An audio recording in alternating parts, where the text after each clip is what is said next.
Did you do most of your packet online, but then you have that as just extra?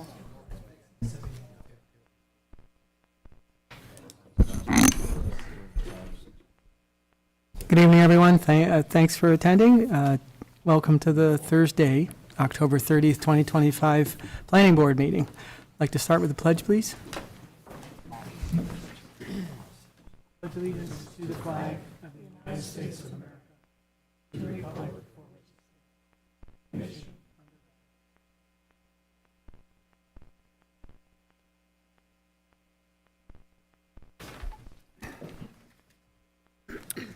a few starting announcements. Your emergency exits from the room are to your left and right and out the back. The restrooms are also out the back, but to the left. Please be sure to sign in on the attendance sheet on the back table, even if you're a developer and are presenting an application. There are business cards back on the back table as well. If you need any contact information for the planning department, along with any resolutions in the agenda for this evening. Please silence your cell phones so it doesn't disrupt those presenting before the board, and also take any conversations you may have amongst yourselves out into the hallway and close the door so that the meeting can remain uninterrupted. Thank you.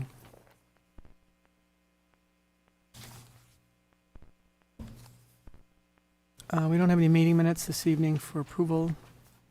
Correspondence, Lisa, nothing additional tonight. Board committee updates, Mike Guinan's here. Mike, anything from the town board? Yeah, there's three minor things, but good news and all. Most of you know Norbit, the decommissioning was approved in the meeting the other night for that return. The preliminary budget was approved by the town in a very favorable way for the public. And the town also purchased the current Parks and Rec facility off of Wangham Road and the lot next to it. So we now own our facility instead of paying enormous rent for all these years. So all good things. Oh, that's great. Thank you. Any questions for Mike? Keith, planning.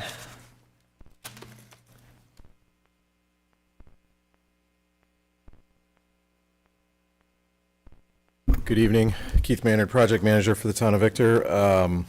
Your next meeting is Wednesday, November 12th at 7 p.m. in this room. The first new item is at 7432 Modoc Road. The applicant would like to demo the existing structure. The structure is greater than 50 years in age and listed as having a medium significance in the Town of Victor Historical Resource Inventory. So per code 21150, if a structure is over 50 years old, it is listed in the Town Historic Resource Inventory, and code enforcement shall refer the application for the demolition to the planning board for review and recommendation. You'll have any carryovers from tonight, and then at the end, two proposed local laws for discussion. The first one is introduced for the discussion regarding Chapter 211 to discuss a local law to establish a commercial center zoning district, which is a brand new zoning district. And then the second part would be to introduce discussion for Chapter 211 to discuss the local law to amend the zoning map to designate Eastview Mall as being within the commercial center zoning district. So then that's it. Anybody have any questions? Nope. Great. Okay, Thank you, Keith. As a reminder, we have one meeting scheduled for November, as Keith stated, and also one in December. So we will pick up two meetings on a monthly schedule starting January again. We have a number of items on the agenda. Several have been removed from the official agenda. Number 3, Cheshire Ridge Preliminary and Final Subdivision. Number 8, the Chick-fil-A restaurant is removed until the next meeting. Stewart Tree Service, number 9. Element by Weston has been removed, and Timberview Estate subdivision has been removed as well. So we have ultimately 6 items this evening. Oh, with that, the first one is application we've seen several times, the Norbit Solar Farm. This public hearing was closed on Main Street, Fishers. Owner is Fishers Hollow LLC, and applicants requesting approval to develop a 4.428 solar energy farm on 34.93 acre parcel consisting of forest and meadowland. Good evening. Evening. My name is Mike Bogojevsky with BME Associates. With me tonight's Victor Chacha from NSF. Like you mentioned, we've been before the board a number of times. Latest recap is, like was Mr. Gannon mentioned previously, the town board approved the decommissioning plan at their board meeting Monday evening. Previous to that, the planning board did approve the seeker neg deck and went through that process. So at this point, we're really looking to finalize the site plan and special use permit approvals. I did see there was draft resolution on the table. Read through that briefly before the meeting started. Didn't really have any questions on that to start Okay. with. So if there are any questions or anything else to discuss from the board, Victor and I are both here to help with that. Okay, thank you. So from the board, this is the time to, any last minute or last items or outstanding items you may have. Joe? Nothing further. Once the town board did their due diligence and work on decommissioning, I think that's taken care of my last issues. Okay, Al? All set. Same thing. Scott? No comments. Okay, I do want to formally welcome Tricia Turner to the board. Thank you. It's the first meeting she's had an opportunity to sit up here with us, and I don't know, Trish, do you have any comments or questions, or? Okay. And I know it's been a long process on this particular project, and it's kind of tough to get caught up for your first night, so no worries. I did have one question. I think I asked this last, where the tree landscaping barrier between the solar farm and the property to the east, has that been designated as an area on the plans now? I don't remember seeing it last time. If you're talking about the proposed landscaping, the trees, they are proposing 32 trees within the 300-foot Yes. buffer between the residents and the project, and they've got 32 coniferous trees proposed there. Okay, And I think their intent is also to work with the town in the planting of them to be sure that they are strategically placed, like in the field when they're actually out there. So even though they're strategically placed on the plans themselves, I think there's some opportunity there to do some refinement Okay. during installation. and the residents living adjacent to the site will have an opportunity to participate in that? You know? I don't know about if the resident will have an opportunity, but certainly the resident may be able to come to the town hall and express their concerns or identify that they might like to be a part of that. Okay. Yeah. All right. I guess I would just advise that you reach out to the Grays and say, Understood. we'd like to discuss the final locations of the trees once you guys get the site cleared and Understood. everything is squared away. I just want to give them that opportunity. Understood. Yep. Okay? All right.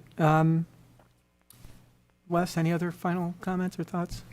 The only thing in front of the planning board that I have for you that's new today is the draft resolution, subject to change as you go through it tonight.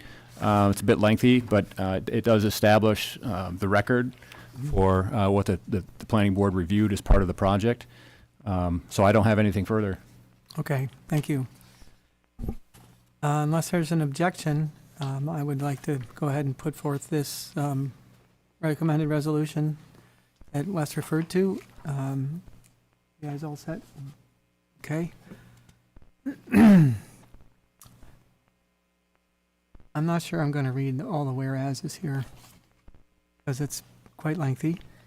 Again, there's copies of this on the back table if anyone's interested in the particulars of the basis of this resolution. It's 1, 2, 3, 4, 5 full pages of whereases. Good job, Wes. All right, I'll make an attempt to have an abbreviated go at this. So this is a resolution for the Norbit Solar Farm site plan and special use permit dated 10/30/2025. Located off of Main Street, Fishers. The application numbers 2SP 24 and 1SU 24. And at the meeting of the Town of Victor Planning Board held on October 30th, we'll fill in the motion and second later to adopt this resolution. So the original application on or about February 20th, 2024, Planning Board received the application. The project is described in the special use permit and site plan applications, consisting of, in general, of solar panel array, including installation of approximately 11,232 anti-reflective solar panels upon fixed mounting racks, 1,742 linear feet of gravel access driveway with a hammerhead turnaround, and 8-foot-high agricultural fence surrounding the solar array with swing gate access, 5 utility poles, 2 transformers, and an inverter equipment rack, and other features more fully described and depicted in the application materials, including but not limited to the civil site plan prepared by BME Associates, project number 2905, dated February 20th, 2024, along with agricultural data, noise and environmental assessments, glare analyses, stormwater pollution prevention plans, and a decommissioning plan that was referred to by Mr. Bogojevsky, dated February 20th, 2024. And whereas the Town of Victor Planning and Building Department staff reviewed the application materials and determined the application to be complete, whereas the Planning Board opened a public hearing on the application at the March 12th, 2024 Planning Board meeting, whereas the State Environmental Quality Review Act required that no agency shall carry out, fund, or approve an action until it is completed with requirements of seeker, whereas the Planning Board, having reviewed the application at the March 12th, 2024 Planning Board meeting, and adopted resolution declaring the Planning Board's intent to be seeker lead agency,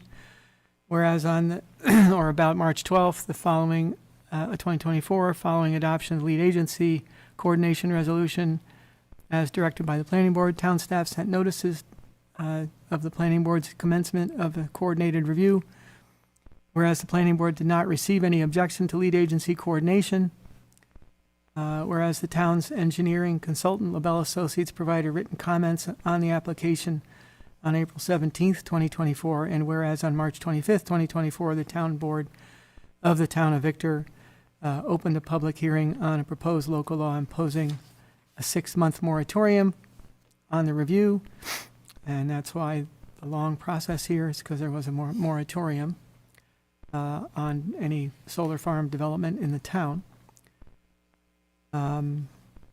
Whereas on September 23rd, 2024, the Town Board held a public hearing to allow for extending the Town of Victor 6-month moratorium on the review. Whereas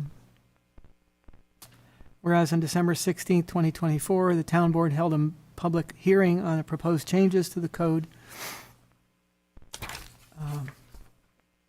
And whereas on or about May 5th, 2025, the Planning Board received revised site plan and special permit applications, collectively referred to as the revised application, which is what's in front of us today, from the applicant for the project in response to the town's adoption of the new solar law, Article 6, Chapter 211, solar photovoltaic systems of the code, where said submission of revised application included a May 5th, 2025 letter of intent, engineer's report, which included information but not limited to soil conditions, stormwater management, stormwater quality calculations and analysis, letter from the SHPO, New York State SHPO, Historic Preservation Office, and information from the New York State Natural Heritage Program. Further, the revised application included a civil site plan drawing set prepared by BMA Associates, last revised April 30th, 2025. And that included glare hazard analysis, noise assessment, viewshed analysis, revised SWIP, agricultural data statements, and written narrative responding to Town of Victor's legal standards set forth in sections 211.9 and 211.31 of the code. And whereas the revised application would allow for construction of a 4.43 megawatt AC solar photovoltaic system on the aforementioned 34.9 acre parcel. Whereas the town of Mendon was notified of the planning board's received revised application pursuant to the GML, section 239NN, and the town of Victor transmitted a copy of the revised application with a May 12, 2025 cover letter. And whereas town staff reviewed the revised application materials and determined the revised application to be complete, and whereas the planning board opened a public hearing on the revised application June 10th, 2025, received comments from the Fire Marshal, Conservation Board, Town of Landscape Consultant, Code Enforcement Officer, Town Highway Department, Town of Mendon, and the public. That included verbal comments expressed in the public hearing and written communication. And the planning board caused town staff to prepare and distribute the secret lead agency courtesy memorandum to notify involved and interested agencies that the planning board had received a revised application, and town staff transmitted a memorandum dated June. I don't see the date on there, Lisa. Is it on the following page? Sorry. 17th. All right. There's a lot of pages here. 17th, 2025. Along with the revised FEAF and the site layout graphic depicting general layout changes from the 2024 submission, and whereas in addition to comments provided at the June 10th, 2025 planning board meeting, reviewer comments on revised application were also provided by the DEC, Ontario County Planning Board, town's engineering consultant, LaBelle Associates, and whereas public comments expressed on the project included but not necessarily limited to concerns about the project's impacts, whereas in response to the various comments on the revised application provided by the planning board, the public, various involved and interested agencies, and town consultancy applicants submitted supplemental information to the planning board responding to said comments. Whereas the public hearing for the revised application was open from June 10th, 2025 to afford the public opportunity to review and comment on revised application and subsequent submission materials provided by the applicant, the planning board closed the public hearing on August 12th, 2025. And whereas on July 9th, 2025, Ontario County Planning Board, having received a referral of the revised application pursuant to General Municipal Law, Section 235M, provided its comments on the revised application to the planning board. Whereas Section 211-64 of the code requires that decommissioning plans for large-scale photovoltaic systems be reviewed and approved by the town board of the town of Victor, the town board, after receiving a written recommendation from the planning board, who passed the resolution on August 26th. Whereas September 23rd, the planning board affirmed lead agency status of the project and issued a secret negative declaration as more fully described in the planning board's September 23rd secret resolution.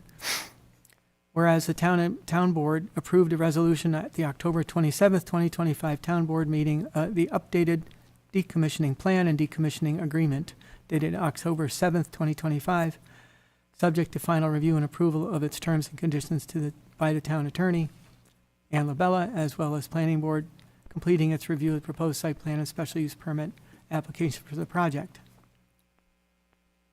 And there are 3 other whereases. Now therefore be it resolved.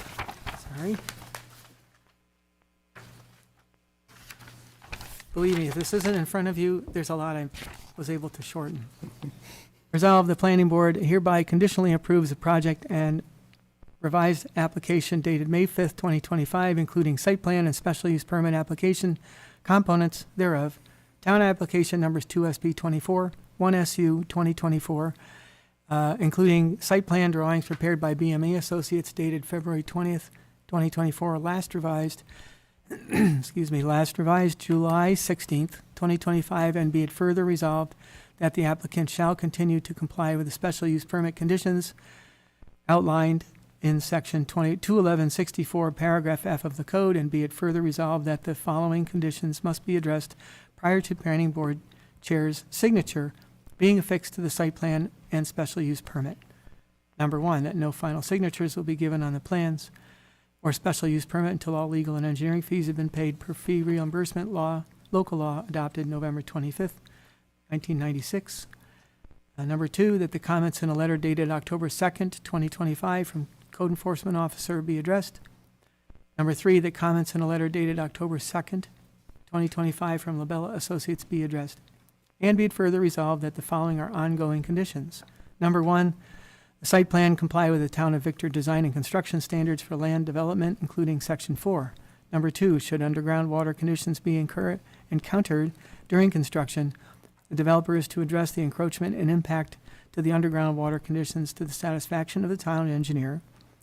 Number 3, that any exterior lighting be compliant to code and approved by the code enforcement officer. Number 4, that a building permit be obtained before the start of the building construction. And be it further resolved that the planning board secretary distribute the planning board's approval letter. So going back to the first page, There's one question. I'm not sure if we want to include a letter of credit. Yeah, Wes, I thought we were going to have, so there should be 3 total sureties. I think one of them is for the actual construction, one's obviously decommissioning, and then the third one was to maintain the buffer. good point. I think we're missing the regular surety letter of credit for the actual construction. I've done the,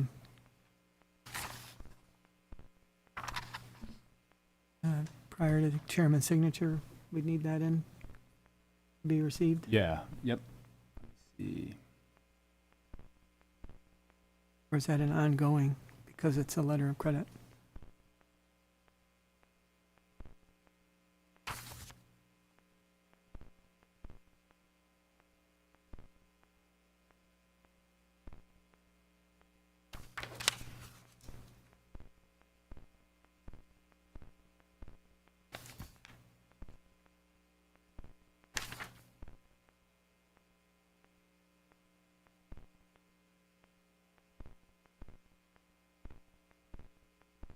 Yeah, so I guess we can amend this resolution so that one of the conditions, what were the 3 that you identified, Keith? Number 1? The big one, obviously, is the decommissioning plan itself, and then there's one for the maintenance of the buffer per the code, and then there's our normal surety letter of credit for the actual construction, like any other project. And I think we usually put that in ongoing conditions, Lisa, because it would be Yep. done after chairman's signature. Okay. And when you say buffer, Keith, you're talking about the trees they're planting to be a screen between the site or all around the entire site? I believe it's for the whole buffer. That's right in the code. Okay.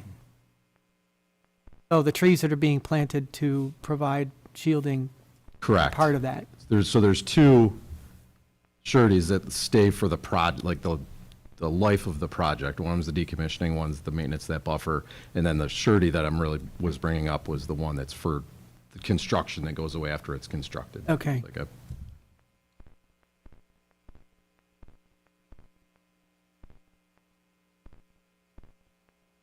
Now we put a note to add that in the ongoing conditions and work out the language. Yes, yeah, I would suggest that. We also have some security also in the second to the last resolved where it says that the applicant shall continue to comply with special use permit conditions outlined in 21164F. So there are some financial surety, there's some financial surety language in that section as well. Okay. I believe the buffer and decommissioning, to Wes's point, would be specifically in that part of the solar code. Yeah, Wes, I was just looking through my stack of stuff here. The operations and maintenance plan did include an estimate within it for that kind of stuff that Keith is referring to, so. Yep. All right. Okay. So, subject to your review and, Yep, we can make it subject to review by the town engineer and if necessary, town attorney. okay. All right, well, we'll make a note to have that refined and reviewed before we get a chance to sign it. And so with that addition, under ongoing conditions, that'll be number 5 for the board. Looking for a motion to accept, as very abbreviatingly read by myself, this resolution in front of us. I'll move it. Scott moves. Second. Joe seconds. All in favor? Aye. Opposed? Abstention? I will abstain. Okay, thank you, Tricia. All right, it's passed Thank you very much, everyone. 4-0 with one abstention. Thanks, Wes.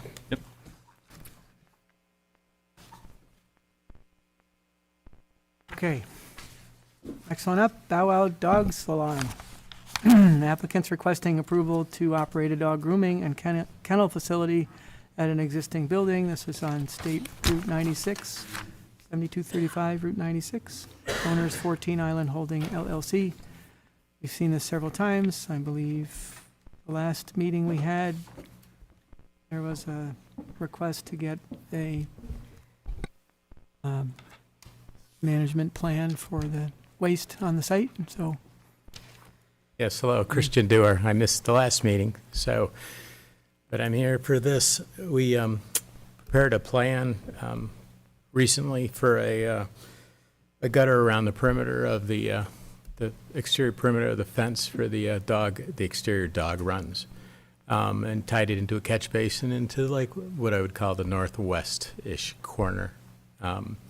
We got a comment today from the DPW, the village DPW, that he doesn't want that storm drain to include all the runoff, the snow melt, the rain, ice melt. And I discussed it with him, and he was satisfied with my discussion of what I thought would be an alternate, which is really just to put 2 cleanouts in that same location as the catch basin, with caps that get switched. When they go to clean the yard, the turf, they allow the water to go into the clean out that heads to the sump pump, and then pumps it, to the sanitary sewer system. And then the rest of the time, the caps will be switched, and it'll be allowed, the stormwater runoff will collect in the second clean out and head towards the wetland, a little bit of underground pipe and a little wash basin, along the bank. And that is that talk with Sean, he was acceptable to that. do Labella have any comments regarding this topic? So we hadn't received that news from the DPW superintendent at the village. And I guess, initially when I looked at this, it looked to be somewhat of a reasonable, potentially reasonable solution. But then I think that's a great point that the village DPW brought up about It's not a potential combined sewer. I&I, right? Yeah. So, it's,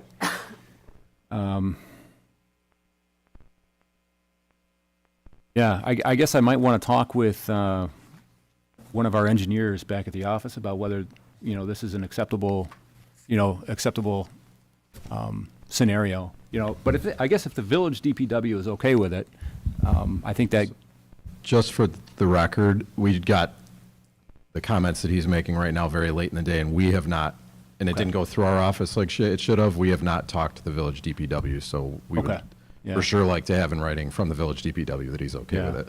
Okay. Do we have a plan written? It came very late. It came too late for me to add it to any of your stuff. But there was a conversation, he said, between the village DPW, but I do not have anything from Sean Meenan. Could I ask a design professional, could you articulate for the planning board what the changes are to the plan? And yeah, there should be a pointer up here, and then maybe just describe for them so that they can see the curbing that's proposed and the grinder pump.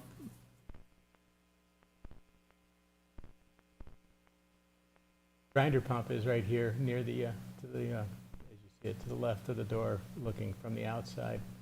This is was the proposed catch basin. And the catch basin is outdoors, right? Yes, correct. This is all taking care of the drainage, in this fenced-in area. So you have sheet flow across that pavement, right? It's all asphalt to that one catch basin. Yes. Then you talked about two. And the width of this gutter could change slightly, get wider, depending on the grade and keeping the center line of the drainage, so it makes it to the catch basin. But we're going to use the backstop of the fence. The mass load vinyl fence is a form for the outside of the gutter, and then we'll cut the pavement and form the inside of the gutter. Just a simple catch basin, pump to the, or gravity drain to the sump pump and then back to the sewer system. And there's bathrooms over in this area that we could tie into. The the village DPW didn't like all this, 24/7 being drained into that catch basin. So came up with, essentially in this location here, there'll be just 2 cleanouts. One goes to the gravity fed to the sump pump. The other one will come out to a wash, along the bank above the cattail line. And that will be the way it'll operate until they go and clean and wash down the turf. And that water will then go back to the sump pump. Sump pump then tying into the sanitary sewer? Yes, yep, mm-hmm. But otherwise, when it's raining, it goes to the catch basin, then out to the Yes, yep. lands.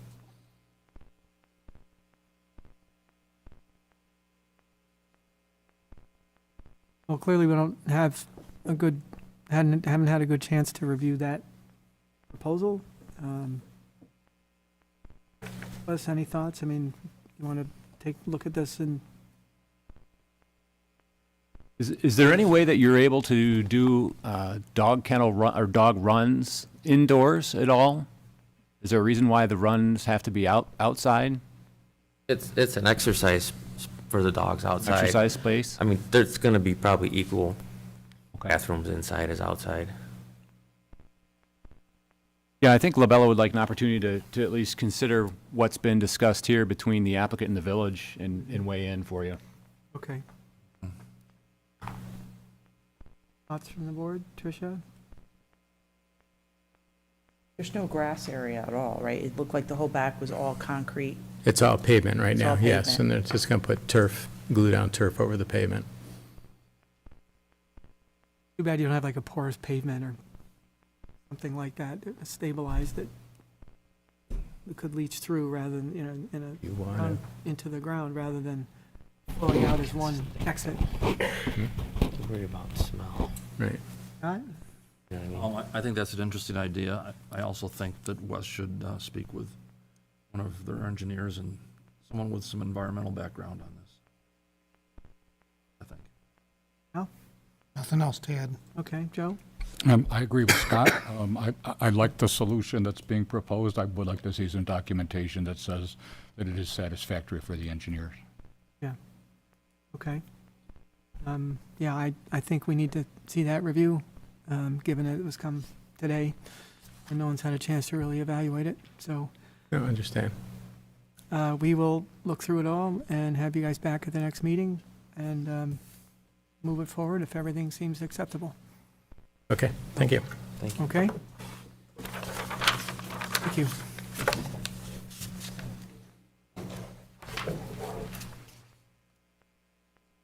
As I indicated, Cheshire Ridge was removed until the next meeting, so number 4, Lehigh Place, Plan Development District, preliminary and final subdivision, 200 Victor Heights Parkway, owners Auburn Trail Properties LLC, and the applicant is requesting approval to subdivide 24-acre parcel into 3 lots.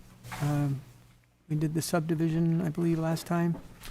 Lot 1 will consist of Finger Lakes Community College building on 6.6 acres. Lot 2 is proposed apartment buildings, subject to discussion this evening, and Lot 3 will consist of the TLC daycare on 3.298 acres, which is where they currently reside. Good evening. Good evening, ladies and gentlemen, members of the board. My name is Cole Papasergi. I'm with Marathon Engineering as the site civil engineer for the project. With me today is Matt Tomlinson, also with Marathon Engineering, Frank and Mark DeFelice with Auburn Trail Properties LLC, and Jerry Goldman with Woods Oviatt. We're here today to request preliminary and final subdivision approval as well as site plan approval for the Lehigh Place residential community. This is located on the east side of Victor Heights Parkway, just off of Victor Menden Road, kind of sandwiched in between the existing FLCC and Auburn Trail. I should have mentioned that this is an open public hearing, so we'll give the public a chance to ask questions if there are any. And there is a laser pointer if you care to use it while you're going through your discussion. Will do. Thanks. This is a project that has been before the board before, but understanding there's a new board member, I'll do my best to recap the whole process that we've been through. This was originally before this board late last year as a referral from the town board as part of the PDD process. The PDD process is a two-part process where the town board approves the first rezoning part, and then the planning board will review the site plan that comes before them after the town board's part. This was previously zoned light industrial, and part of the PDD rezoning process, we're putting it into PDD zoning, a specific Lehigh Place PDD. So the first part of that with the town board was completed. We got we went through the seeker process as part of that process, where we looked at the wetlands, traffic, and everything with the town board. This is a 156 unit development that was set as part of the PDD process with the town board, comprised of 3 4-story buildings, 25 or 52 units per building. If you scroll to the next, or the site plan itself, there is both covered parking and open space parking on the site. There are a portion of the top and bottom of the buildings, as shown on the plan. There are a series of parking spaces within garages there that would be accessible to the interior that they would probably charge a fee for. And then there are separate garages across from that that would be covered 1-story parking garage. In addition, there are multiple open space parking throughout the site. There would be access to the building on all 4 sides of the building, providing good circulation for pedestrians to park their vehicles and then walk into the building. Some of the amenities that are included on the site would be a pool and clubhouse located at the southeastern portion, a fireplace and pavilion open space just outside of a community space that's built into the southern part of the 3rd building there. A dog park, which is located pretty central to the site. And it has pretty good access to the Auburn Trail, which is a great use of recreation here in the town of Victor. We are proposing a connection to that trail for residents of this development to access the trail. I'd like to, and as part of this process, we are subdividing the existing 24-acre parcel into 3 parcels, as there is a existing FLCC campus on this parcel, and then over to the east side, a daycare that's not pictured in this rendering right here. I'd like to make an important distinction that was brought up during sketch plan meeting earlier this month, that the PDD rezoning is only on the 14.2 acre piece. The FLCC building and the daycare are not part of the PDD zoning. They will remain light industrial. Talking a little bit more about specifics of engineering, there is a sanitary main along Victor Heights Parkway that we are tying into. We'll be tying into that with manholes and 8-inch sewer main with 6-inch sanitary laterals for each individual building. And that system will be private on the new parcel. There is a water main along Victor Heights Parkway as well. We will be tying into that in 2 spots for a redundant connection. Each of those connections will be protected with a backflow device, which will be approved with the DOH and Water Authority. For stormwater, the site is relatively flat today, and it's mostly a grass meadow land, and drainage currently flows to Auburn Trail, where it's picked up through a series of ditches and ultimately is conveyed out through some culverts across Auburn Trail. Our stormwater design mimics pre-existing conditions, where we capture flows through various stormwater piping systems. There are 3 bioretentions located on the western edge of the property, and then 2 on the northern end of the property. Different areas of the runoff will flow to those bioretention practices, and then ultimately rerouted to either a dry detention pond, which will remain dry for the most part, except for during storm events, where it'll slowly release water. And then we are expanding one of the existing ponds off to the east side to provide additional attenuation of stormwater flows, all in compliance with the DEC general permit.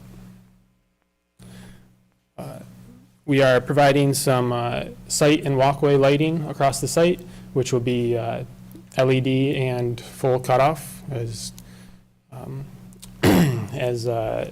town code provides for. And then for landscaping, it's always been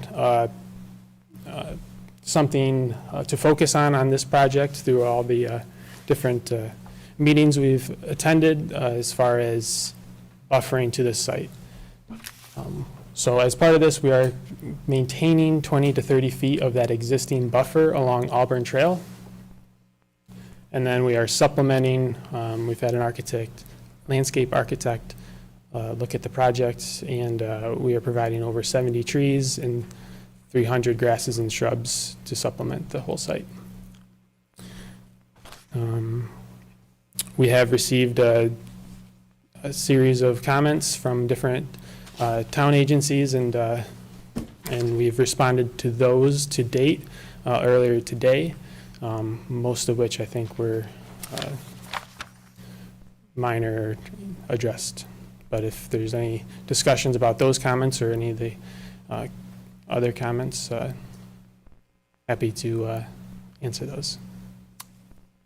Okay, thank you. This is the first of 2 items on the agenda this evening for this project, I believe, so. My presentation was meant to cover both of them, if Yep, that wasn't that's clear. fine. I was trying to get to that. So good. This one is for the preliminary and final subdivision portion of it, and then the next one is regarding the actual site plan details. We do have a draft resolution for this one. You're talking about for the preliminary and final, right? Oh, sorry. Not for the whole thing, right? So anyway, that being said, entertain questions from the board. Joe? Questions? Okay, Al? So I guess the only question I have on this portion of it is that I was under the understanding that all 3 parcels is what consisted of the PDD, but based on your comment, it's just the 1 parcel and the other 2 remain. So I guess the question is, what was the purpose of just allocating 1 lot as the PDD? Mr. Goldman, This is, you had to give him a chance to get up here at this point. I just love to be here. It's Thursday night. I'm not used to being here on Thursday night. I don't know if you guys are either. Maybe first time ever. But I've been with the project with the DeFelices all the way through. And initially there was a proposal to do multifamily residential, and there was some discussion as to what vehicle to take, whether it should be a straightforward rezone into multiple residence, whether there should be some consideration of a PDD, which does provide some specifics relative to the town board's review. And the town essentially opted for the idea of going and just taking the 14 acres that we're talking about here and having that as a planned district. The other uses are permitted uses within the light industrial, so they're fine and they can stay, the school and the daycare. So the residential was considered on its own, and the reason why is as being the far end of a business park near the trail and all the rest of it, the concept was that the town board wanted to be a little bit more active in terms of design and how this was going to work out on the site. You'll notice that the code does specify the height and the number of units of density. It's not an up to type of measurement. This was worked through with the town. The 4 stories were thought to be appropriate for this site because it's on the edge of the industrial park. And as well, the number of units were something that was worked through with the town board. This did come before the board, as Cole pointed out, on a referral. I think your recommendation back was to give you a little bit more flexibility than the town board actually wound up doing at the end of the day. Town board, at the end of the day, set forth some actual ground rules out there that we all have to live with. We can't. Which, again, I just will say I find very disappointing. And I can understand that.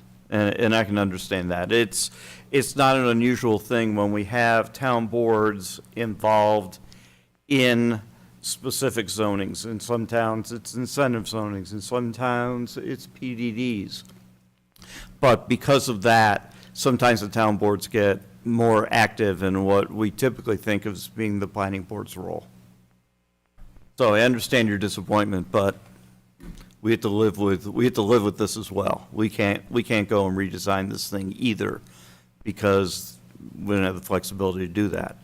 It shall be a certain height. Seems as though this was purposeful from my position. I'm sorry? Seems as though it was probably purposeful on the Well, part it of the was developer. purposeful. So it was designed for a specific plan. It was analyzed as a specific plan. They took it on and decided they wanted to mandate it.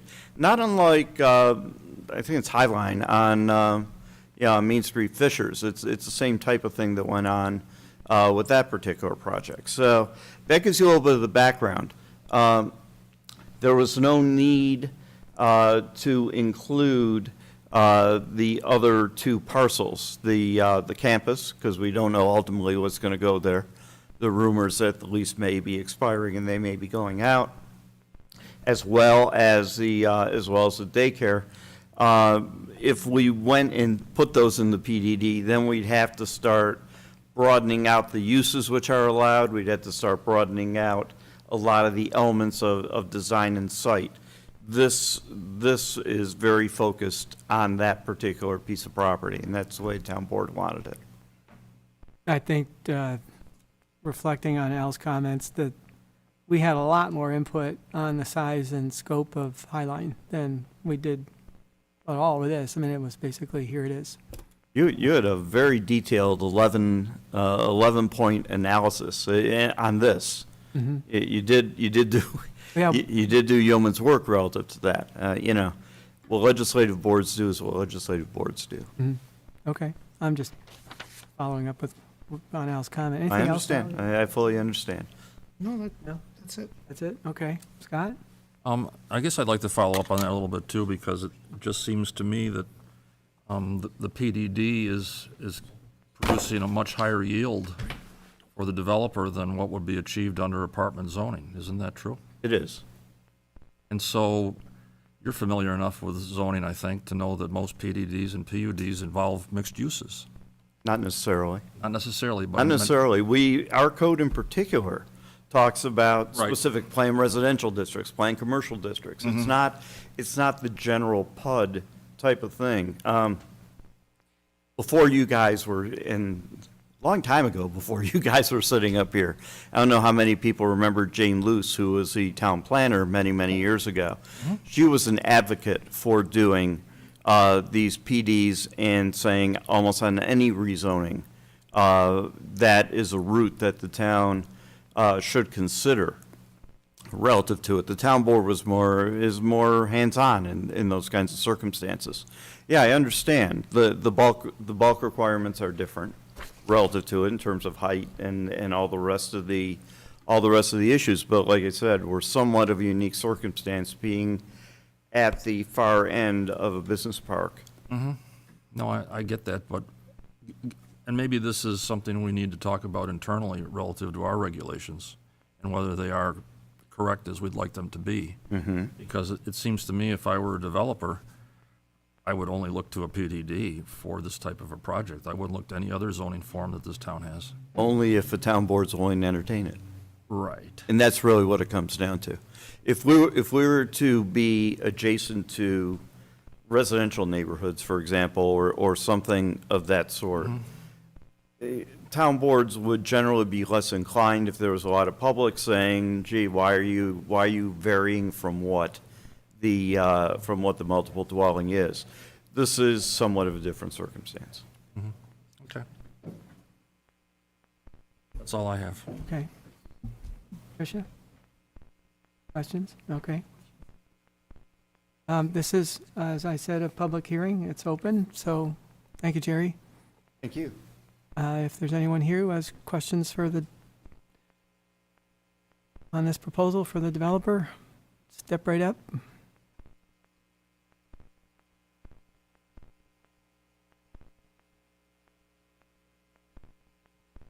Good evening.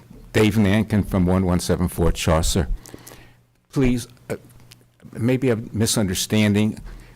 The PDD that you just talked about, does that take into the dog salon or no daycare center and the college and this and these three buildings? No, just the buildings. What they presented a few minutes ago was saying the buildings are part of a planned development district. Right. The other two pieces are part of the commercial Okay. light industrial district, or light industrial, right? So this is the only piece that Okay. is under the regulations of the planned development district that was Okay. created. I for thought so, this but I wasn't development.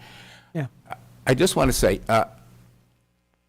I drove through this industrial park a few times in the past, and it's a very low-profile area. No, I don't know how many buildings there were, say 15 offices. They're all basically corporate office buildings, very few cars out front. The road itself is, I don't believe, constructed for high traffic area. And I remember when the FLCC proposed the satellite unit to be built, and everybody was excited and they thought it was a great idea. It was a great addition to the town. And I sort of think that the town is sort of throwing FLCC or CCFL, whatever it is, under the bus. This is a college, it's a learning institution. It requires quiet, and building 3 4-story buildings, in my estimation, will take many years, a lot of big machinery, a lot of noise. I don't think it belongs here. If you look at just the scale of the whole thing, as you probably pointed out, it just stands out like a wart on a person's nose, tip of a person's nose. I have no objection if this were a 2-story and everything else. It's a nice unit. It was before the Conservation Board, and they asked this gentleman in front answered a lot of good questions. Very nice people. I have no objection to this.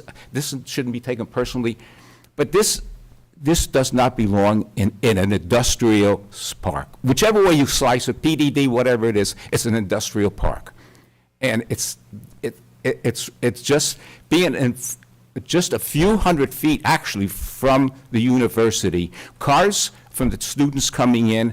Cars going out, there's got to be at least 300 cars associated with 150 buildings. Let's just say 200, whatever it might be. onto a busy road, especially during the 5 o'clock, 4 o'clock hours, I think it just presents a problem. And if this could be scaled back, I think it would be fine.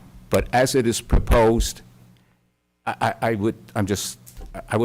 don't think it's good for the area. And just to say one other thing, I mean, on the records, on the books, it says we have a 3-story limit. It doesn't seem like anybody is paying attention to that anymore.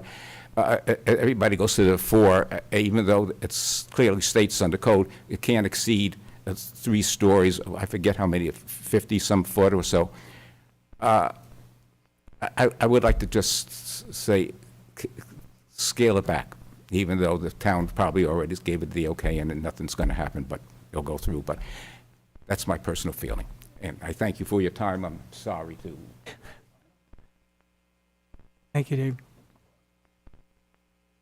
Anyone else have any comments, remarks? All right, well, this piece of it, I'd entertain a motion to close the public hearing on this one. No?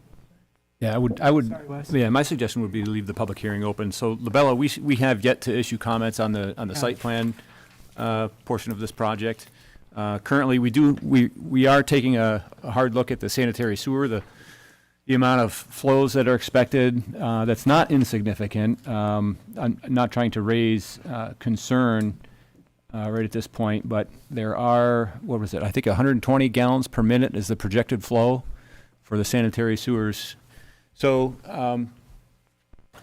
this would convey the flow to PS 27, which was redone as part of the Auburn Trail sanitary sewer project, and that conveys that pumps to PS 30 on 251.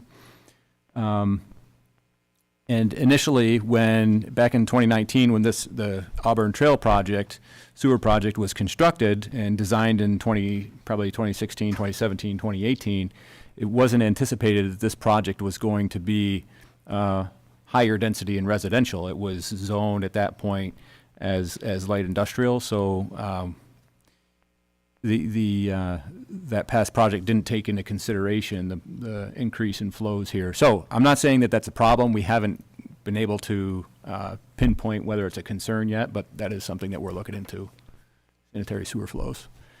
That's part of the reason we don't have our comments yet. The other thing I wanted to chat about is seeker. It seems as though when the town board did their seeker determination, they did review part 1 of a long form EAF, and it was determined to be a type 1 action at that point. The planning board, when the lead agency coordination process came around, the planning board responded to the town board saying that they concurred with the town board being the lead agency for step 1 of the 2-step PDD process, which is the amendment to the zoning map, right? And looking at the town board's resolution for the negative declaration, it's very generic and applies to, in my view, applies to the PDD mapping amendment only, which basically it was I'll call it permissive segmentation. And my understanding is that the planning board desires to do their own separate and distinct environmental review pursuant to seeker on the site plan and subdivision review. So, as part of that, town staff had prepared a draft resolution for your consideration tonight to initiate the lead agency coordination process and tentatively identify that the site plan is a type 1 action. So that's what the town staff has assembled for your consideration tonight. I know Jerry might have some comments on that. I will acknowledge the code does provide that there is a seeker review at the town board level, and then at the site plan level, there can be a second seeker review. I think, Wes, what I just heard was you had mentioned about this being a type 1 action, and I'm kind of wondering on what basis. We have 150 units, and that's below that threshold. We have some other... Preliminarily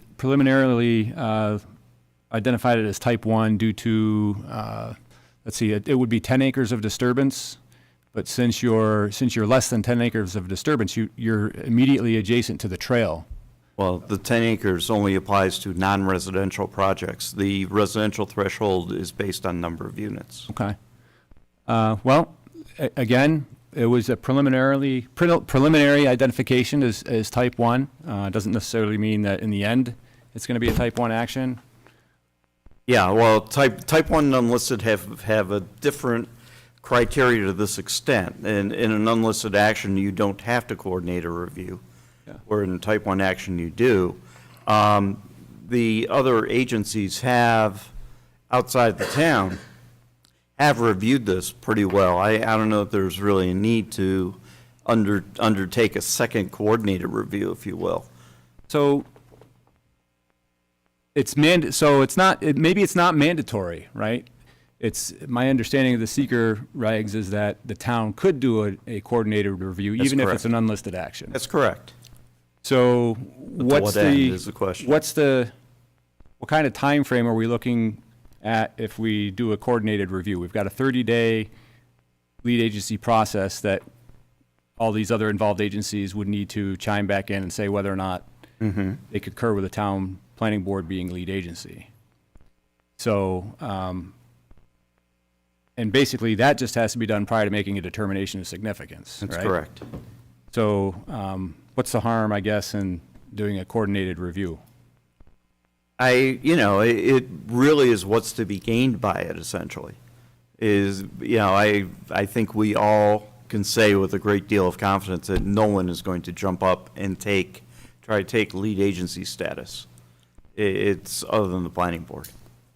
I'm not sure, maybe the town board wants to have lead agency. They are an involved agency. They've already passed on this. Yeah, that's true. Okay. They don't have any discretionary decision on the site plan. Yeah, so Those decisions have already been made. Yeah. so. Yeah, Yeah. those decisions have already been made. I'm just wondering to what end. I mean, it just adds another level to the process that I don't think is particularly necessary or appropriate in this action. Well, I think just out of caution, right? When the resolution identifies that it's preliminarily classified as type 1, doesn't necessarily mean that they're going to find in the end that it's type 1, but I think their planning board is just interested in covering their bases in this regard. Yeah, I mean, but just so it's clear, when dealing with a residential project, you do it based on the number of units, and in a town of this size, it's 200.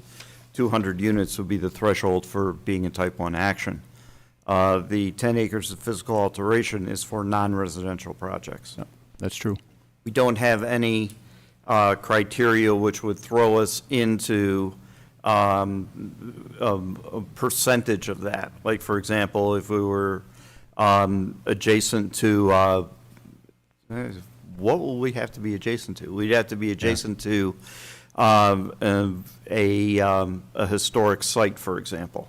Okay, that would change the threshold. Okay. Well, Are there wetlands I think on part of the idea is to create a defensible record. If for some reason we've missed something that maybe we decide it's not a type 1 action, maybe it is unlisted, and so I guess I would yield to the planning board if that's their desire to go forward as an unlisted action, but just to be conservative, I would go the other way. But Well, the classification of the action really isn't a discretionary type of thing. It's really, you follow what the regs say. okay. Now, what you deal with it on coordination, non-coordination in an unlisted action, that is something that's within the board's purview. Okay, that's true. Yeah, I want a defensible record too, by the way. Okay.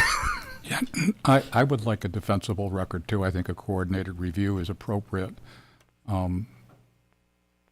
Just to be sure, the four-story business is out of the ordinary. I don't understand why it's not residential. That's probably a separate issue if we're putting apartments in.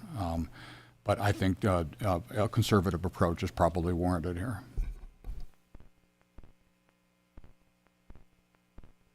Just curious. Matthew, we just...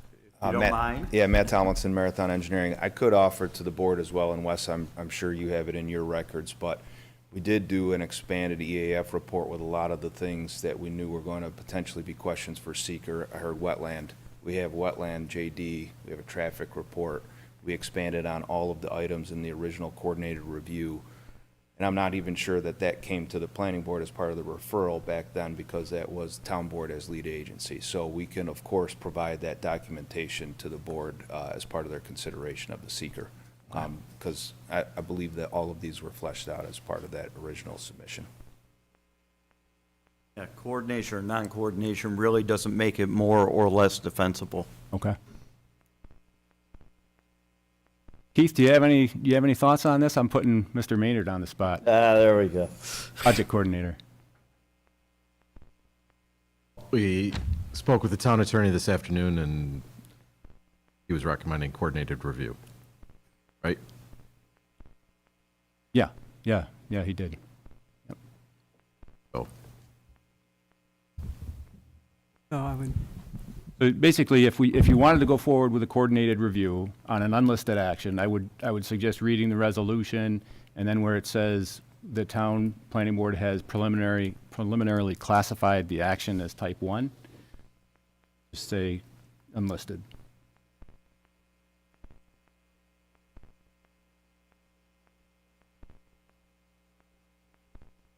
But it's up to the board whether you want to do a coordinated review. Didn't we do a coordinated review on an unlisted action? Was it the solar farm, or wasn't it a recent project that we did? Maybe it was with the zoning board? I think it was zoning. We coordinated with the zoning board or something? Yeah, that was an unlisted action too, right? Yeah, I think you're right. And we did a coordinated review for that one. So it's not like we're just pulling this out of our hat. You've done it before. We've done it before. Yeah. And that, you mentioned the zoning board on that one. I just turned to Matt and I says, okay, what other agencies do we have that have approval authority on the project? Yeah, they may just be. They don't have discretionary approvals, there's no one to coordinate with. Yeah, they may just be interested agencies, right, and not involved agencies. But if you don't necessarily need to coordinate with. That's correct. So would this be the only revision on this particular resolution if we decided that unlisted was the way to go versus type 1?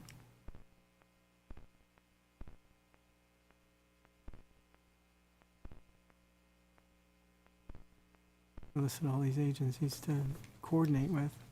If it's unlisted, do we need the coordination part of it?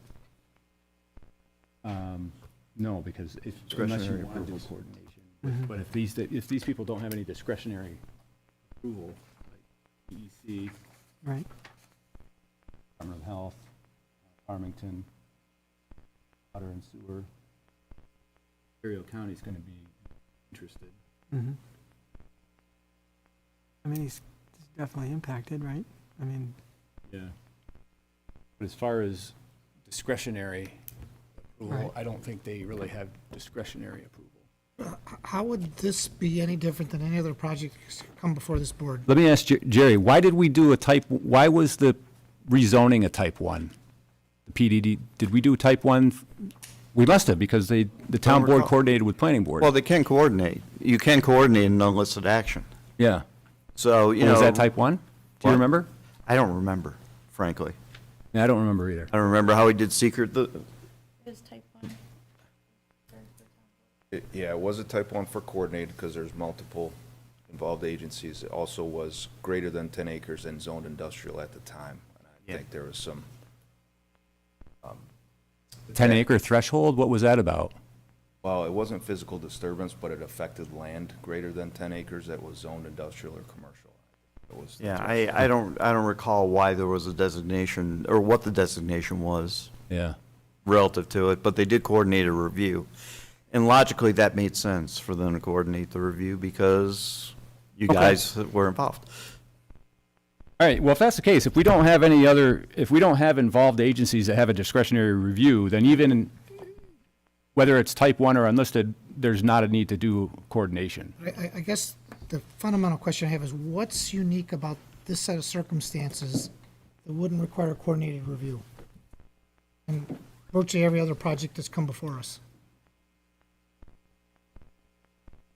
I guess because we're not seeing, and the applicant's asserting that we're not hitting any of the thresholds identified on the list of type 1 actions for seeker. And maybe other applicants, if we have identified other projects as type 1, they either, we've either hit one of those thresholds or they haven't identified that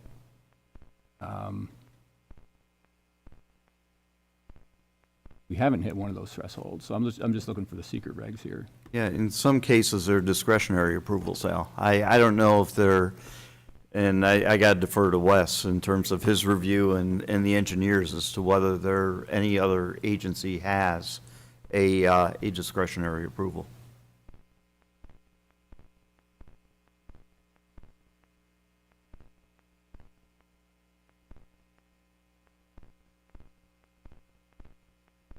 Yeah, we're under the 200 unit threshold.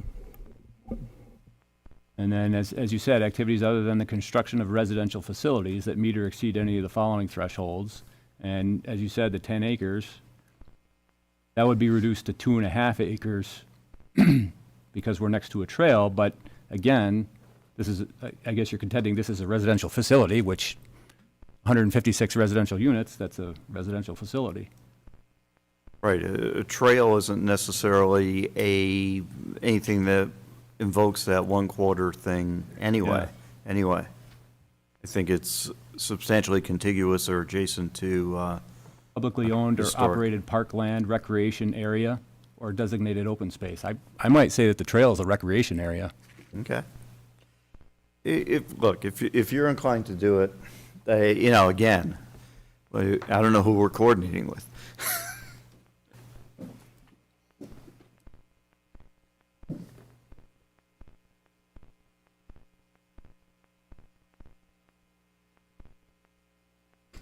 Well, I guess if the recommendation of the town attorney was do a coordinated review, then that would be my most comfortable position to.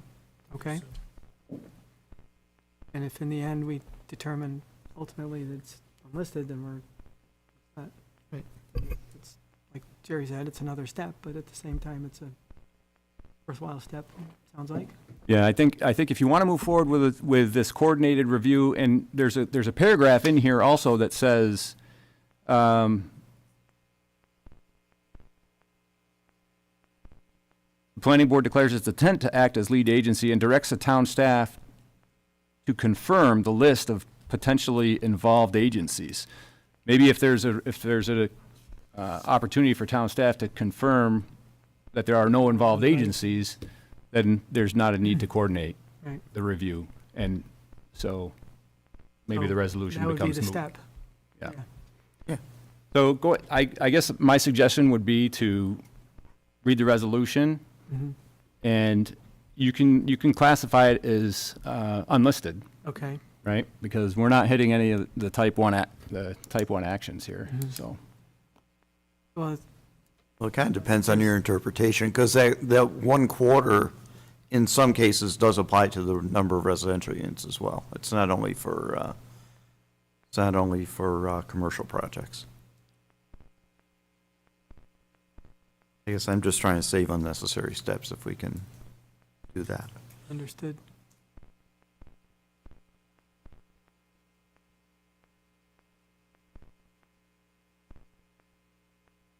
So you're saying that the 1/4 trigger could bring down the number of units from 200 to 50? Is that what you mean?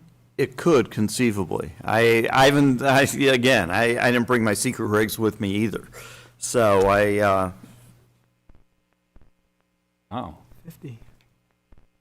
see here. but I don't think the trails necessarily fit under that category, so. You know what? I would just do it the way the resolution was initially written, right? Okay. Let's stop talking about it and just move forward. And if there's a reason not to do it, we can address it at a later date, Okay. with town staff. So this will take a. Okay, Yeah. that's fine. I think you bring up a good point about that 0.25, that quarter threshold thing, so we'll go with it.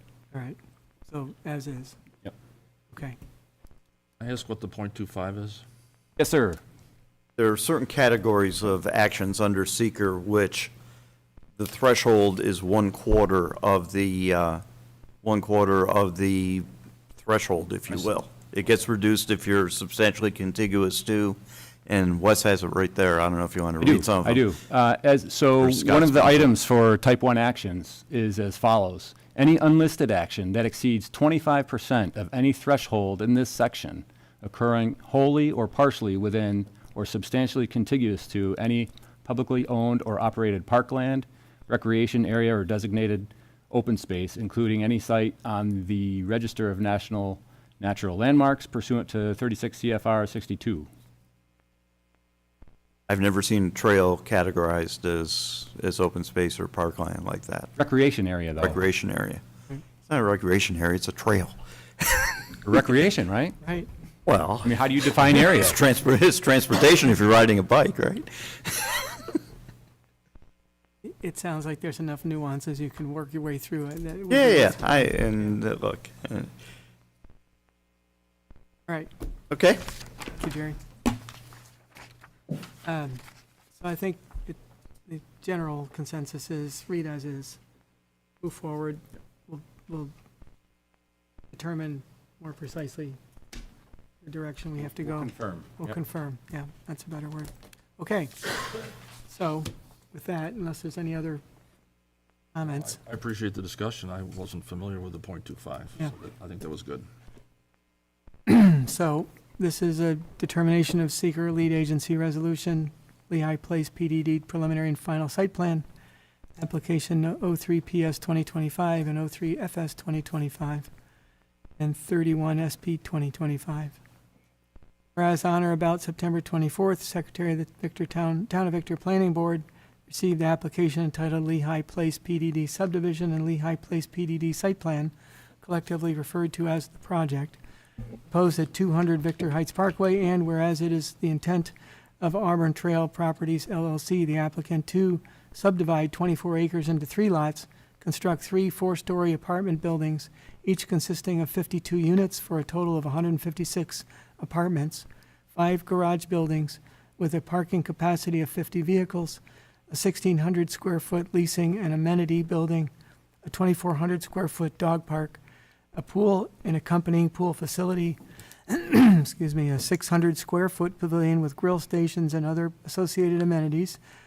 And this is defined as the proposed PDD, and it is located on the east side of Victor Heights Parkway on 14.2 acres of vacant land north of New York State Route 251 in the town of Victor, referred to as the project site, which was rezoned from a light industrial zoning classification to a planned development district by the town board during step 1 of a 2-step PDD process, and whereas the Town of Victor Planning Board preliminary classifies this project as a type 1 action pursuant to the State Environmental Quality Review Act, and whereas the Town of Victor Planning Board, as an involved agency, intends to proceed with coordinated seeker review as required for type 1 actions, and a lead agency must be established prior to making a determination of significance, and no agency shall carry out, fund, or approve an action until it has complied with the requirements of seeker. Now therefore be it resolved, the Town of Victor Planning Board declares its intent to act as lead agency and directs town staff and confirm the list of potentially involved agencies, and to mail the EAF with Part 1 completed by the project sponsor and a copy of the project to all identified involved and interested agencies, notifying them that a lead agency must be agreed upon within 30 calendar days of the date that the environmental assessment form was transmitted to them, expressing the town planning board's intent to serve as lead agency. So I believe that's the entire resolution. Do I hear a motion? I'll move. Al moves. Second. And Joe seconds. All in favor? Aye. Carried 5-0. Okay.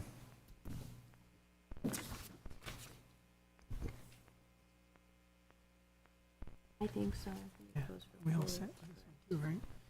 You don't- Yeah, it goes for. Yeah. Okay. All right, so that took care of.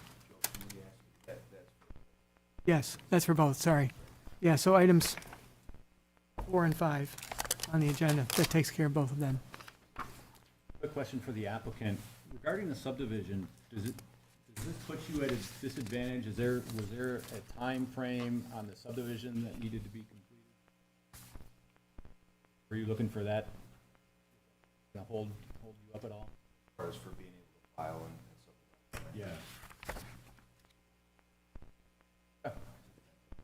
Yeah. Good question, Wes.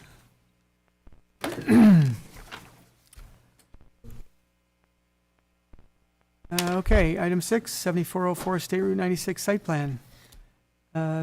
Applicants requesting approval to convert an existing building into an art gallery. The scope of work consists of converting the first floor into an art gallery space with an addition of 280 square feet and a partial demolition of the existing garage structure to create space for a new second-story deck. Good evening. Good evening. My name is Brian White. I'm a land surveyor from McMahon LaRue Associates. I'm here tonight with our applicant representing Three Bears Properties LLC, Susan Forrester DiMartino. We've prepared a site plan for a proposed building addition. As you mentioned, the property actually is currently vacant, and we're looking to re-improve the property as an art gallery. So with that, we're proposing to construct a 280 square foot addition on the northerly side of the property, which would be on the rear side of the existing structure as you see it today. In addition to a two-story deck of 361 square feet located on the northwest portion, or I should say the northerly portion of the building. We did receive engineering comments and town comments back earlier this week, which we're working through to address. We don't see anything within the comments that we can't accommodate. To run through those at a high level, for our site plan, we're proposing a handicap parking space for ADA compliance. That'll be located on the northwesterly portion of the existing parking area. That'll include a handicap ramp and accessibility to the structure. Our primary access for the structure is actually located, I don't know if you can see on the plan, I actually have a few copies if you'd like, if you don't have any with you tonight. It might be easier to see, but the primary access is going to be off the proposed addition, the northerly side of the project there. There's an existing concrete pad, which was formerly a garage for this property that's been demolished. We are requesting that as part of our approval tonight. In addition to the proposed addition and improvements to the property, we're also proposing to have a mixed use for the structure. The first floor will be the art gallery with access off the addition area. That'll be the entirety of the first floor. And the second floor will be temporary accommodations for traveling artists with sleeping accommodations. So that's part of our overall plan here that we're working with the town for compliance towards. Overall, from a stormwater perspective, there is an existing drainage swale coming from the northwest along Raleigh Road. So we're proposing to maintain that drainage. As the topography currently sits, that hillside, the rear of the structure is uphill and it slopes right down directly to the structure. So we're looking to improve the existing drainage swale by putting in riprap, as well as putting in a diversion swale along the toe of that slope to catch the water before it gets to the structure. That water will be directed towards Route 96 as it currently runs today. We are exploring, I know that there was a technical comment regarding our slope on the uphill portion there. Typically a 3-on-1 is permitted. We would request, if it's possible, a 2-on-1 slope there. We want to try and limit our disturbance. That area is vegetated. So if we stabilize that with the jute mesh, we'd like to limit our disturbance in that area if the board would see that as acceptable. It is a minimal disturbance along the hillside there as it exists. Parking is another item we'd like to talk about. In addition to the handicap space that we're proposing, there would be an additional 8 spaces for this property. Some of that parking does fall within 80 feet of Route 96. I know that there's a code requirement. The planning board has the ability to dictate and direct accommodations for parking, for location, as well as capacity. We feel that the parking that we're depicting here would be sufficient. So on this plan you see in front of you, there's 10 spaces, but we're going to modify that. We'll have 8 parking spaces, regular parking spaces, then 1 handicap. That'll be sufficient for the accommodations for the art gallery. So with that, typically code requires, is my understanding, 80 feet from the right-of-way Route 96. Currently, our parking as proposed is approximately 36 feet. There is an existing pavement area there today with existing parking that's very similar to what we're proposing. So generally, there's no deviation as it exists today. Our objective is to keep the majority of the site as it exists and allow for issuance of site plan approval for the building addition. With that, I'd be happy to address any additional comments or concerns you may have. Okay, thank you. Just as a reminder, this is a public hearing, so we'll open it up to the public after the board had a chance to address any questions they may have. So, Scott? I think that the project as proposed is a nice change to what's going on out there. I mean, I wondered what's happening with that parcel for quite some time. Regarding your 1-on-2 slope, I've noticed over the years frequenting that area of Raleigh Road and such that the slope is not all that stable, and that people, including Tim Hortons and others, have found out the hard way. So you might want to reconsider what you do with that slope. But regarding a 1-on-2, I don't know if we have a specific regulation for that. Concerning the parking one that I sort of noticed when I first looked at this, we just had another application come in where they did adhere to that for a new build, but I think you don't have a lot of options for parking aside from what you've shown there. So I don't think you could accommodate a reasonable amount of parking stalls without some sort of a waiver to that requirement.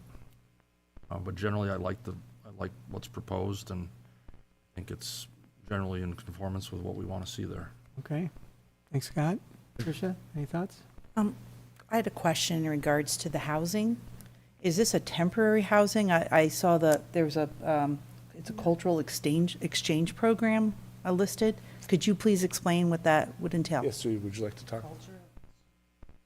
Oh, the idea is. You have to step up to the mic, name and Yourself and your address. Oh, yeah. I'm Susan Forster DiMartino, one of the Three Bears LLC. you have to speak up a little bit more. Sorry, and then what, the address of the site? In regard to the temporary, for traveling artists, the temporary. So essentially the idea is it is an office studio. We'll be having an artist come and work for a month and teaching, and then they'll have a show at the end, and then so we will have an actual residency, like an stipend artist residency program. So these people will be, apply and be chosen, come and be able to work on a project, but they will be just working on site. So it won't be like a permanent residence. It will be a different person, So this is a short-term? Very short-term. Within weeks? Yeah, within weeks. It's, again, it will be a artist residency program that we're offering so that somebody will be paid an amount to come and then work on a project that, they get paid their materials, the place, and then they'll be teaching, working with a very small amount, maybe 6 students throughout the month, working on a project. And then at the end of the month, we'll have closings where instead of an opening, it's a closing, where students will get a chance to show their work. The artist will have a solo show, and then it will also be a gallery with things for sale always. So we'll have rotating. So essentially, nobody will ever be living there. It's just but we needed, if somebody for fire code, sleeping there, we have to have it all right, so. Great, thank whatever, you. Yeah. Yeah. So echo Scott's comments. I think it's a nice reuse of the property, and maybe just building on Tricia's comments. I mean, I'd like to see some definition around what that residence looks like. So as you described, seems benign enough, but we just need to memorialize that somehow, that it doesn't end up being, who knows what. I guess I'll leave it at that. Yeah, no, I understand. So this whole project is, I have to say, it's a sort of a legacy project where I'm not coming into this really having a plan per se. This is my mother, who's a professional watercolor painter, but also used to be a staple in Rochester, passed, and she was in Stowe, Vermont, internationally known painter. So the choice was, I am also at my MFA from RIT, taught for 20-plus years. I currently own the Painting with a Twist in Henrietta. So it is as daughter. I had to continue selling the work, doing all these things. So it's sort of, we were looking elsewhere in the area in Bristol to sort of relocate, create this kind of, because she taught situation Victor's here. much nicer than Bristol. It was, but anyway, this site popped up at the last minute, and it was like needed total rehab. So rather than, so we're sort of coming from, we're going to design, it's telling us what it wants to be. So I have this idea, but I'd like to keep it as, the woods is beautiful, so it's just, the way that it's going to be an improvement on the area, on the site, anything that we do. So it's like, I don't know where the sign's I don't even have my logo yet, but wherever it needs to be be aesthetically pleasing, meet any code, whatever. So that's sort of, we're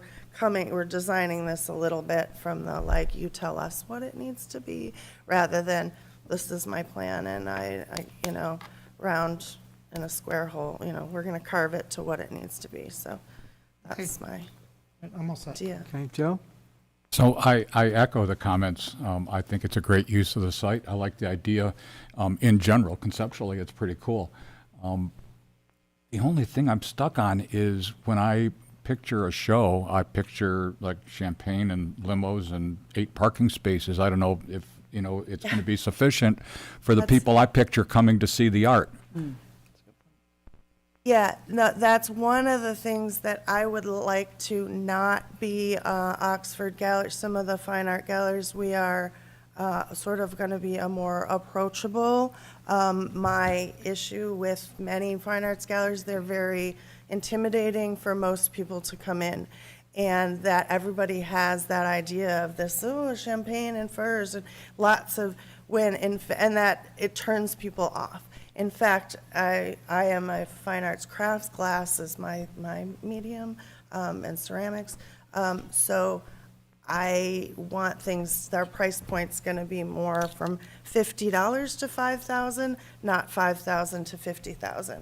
So if we do have openings, they're not going to be these big grand things. I'm not seeking a liquor license. I don't want to deal with that. I have that over in Henrietta. I'm good with that. So the point is to be more low-key, to have these, whether it's an art club meeting or community place where we can have small connections. So it's also not just a gallery, but with those classes, when people get a chance to learn a technique, they appreciate it a lot more.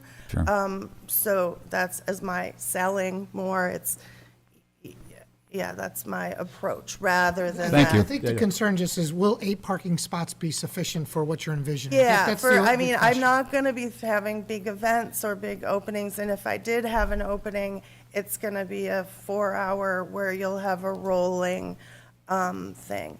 And also, I have been in very close communication with Teddy next door at the Thirsty Turtle, and he is very excited, and we have already discussed, opening things up so that people can come back and forth. And so, because people coming to my openings would love to go to dinner there and then That's where the limos can park. so we've really, Yeah, he's very excited. We've already become great Great. supportive neighbors. So, yeah, whatever I do, it's gonna, try to help improve and we're knocking down all those cattails. It's all going.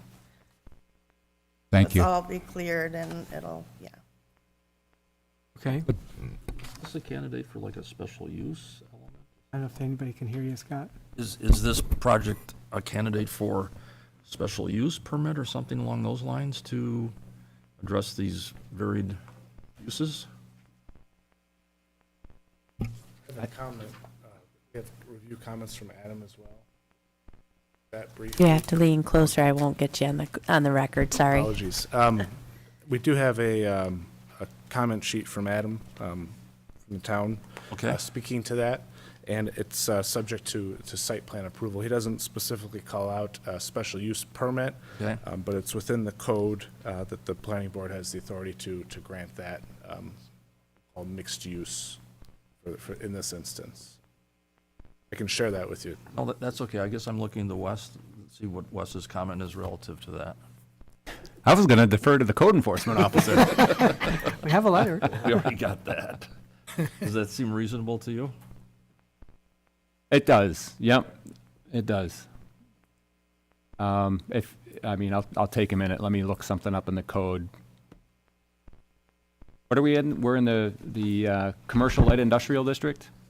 In the commercial district. Commercial, I Wes, think. I can share this site from Adam if you'd like right here as well. Hey, Scott, something for you.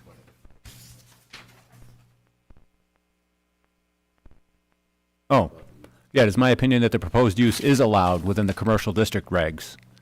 The application includes building plans that conform to the proposed dwelling unit and not be at street level. So you've got definition here. It's very clear that the code enforcement officer has opined that the proposed use is allowed. Okay. Yep. Okay. Just thought I'd ask. Thank you.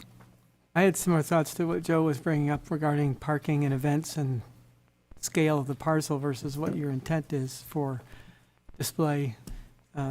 Interesting that you've been speaking with the owner of the Thirsty Turtle and may be able to strike up an arrangement there. I guess I could imagine you might display a few things at the Turtle also, so as a little enhancement. So yeah, that was my biggest concern. Engineering-wise, Wes may have some comments on this, but you show a soil stockpile area in the front of the parcel. Mm. You really need to stockpile soil if you're taking it away?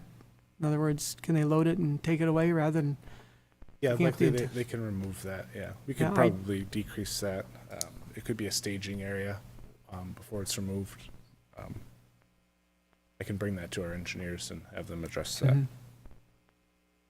Then to Scott, to your earlier point as well, I don't think we have a problem going to a 3-on-1 slope there with your concerns for the stability. You might want to take a look at your neighbors each way. And It was just an effort to minimize our Yeah. disturbance into the vegetated area that's already stabilized there. And I know the Thirsty Turtle for many years has been struggling with that retaining wall back there, and they finally decided to go for the whole thing. Well, the Chevy dealer had to deal with it, and the parcel that goes up to DeMarco's. Yeah, site it's on not very Fisher's Ridge. stable soil. Okay. Yeah. So you're right in that sweet spot of unstable soils when you get too much of a cut. So, Understood, okay. yeah.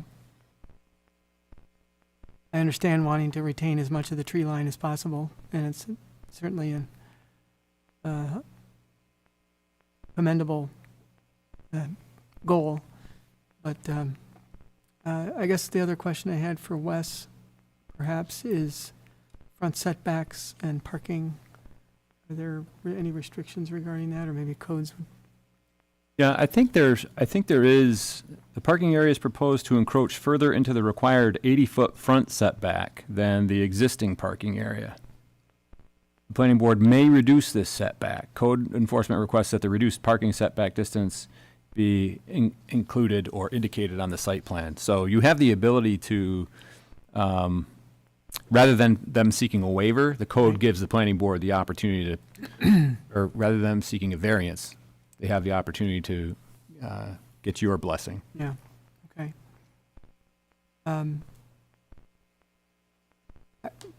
looking at the next door neighbor regarding where parking is and all of that, it would be consistent, I think.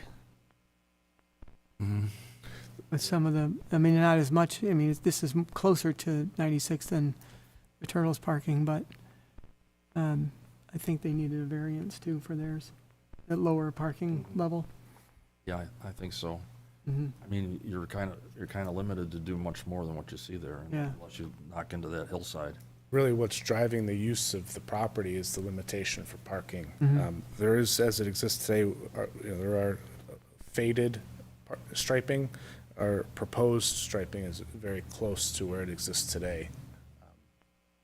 And again, it's really the only location that we can place that. So, by code, it's supposed to be 80 feet typically, and we're proposing, and I'll formalize that on our updated Yeah, that plans, but I needs think to it's be- approximately 36 feet. Mhm.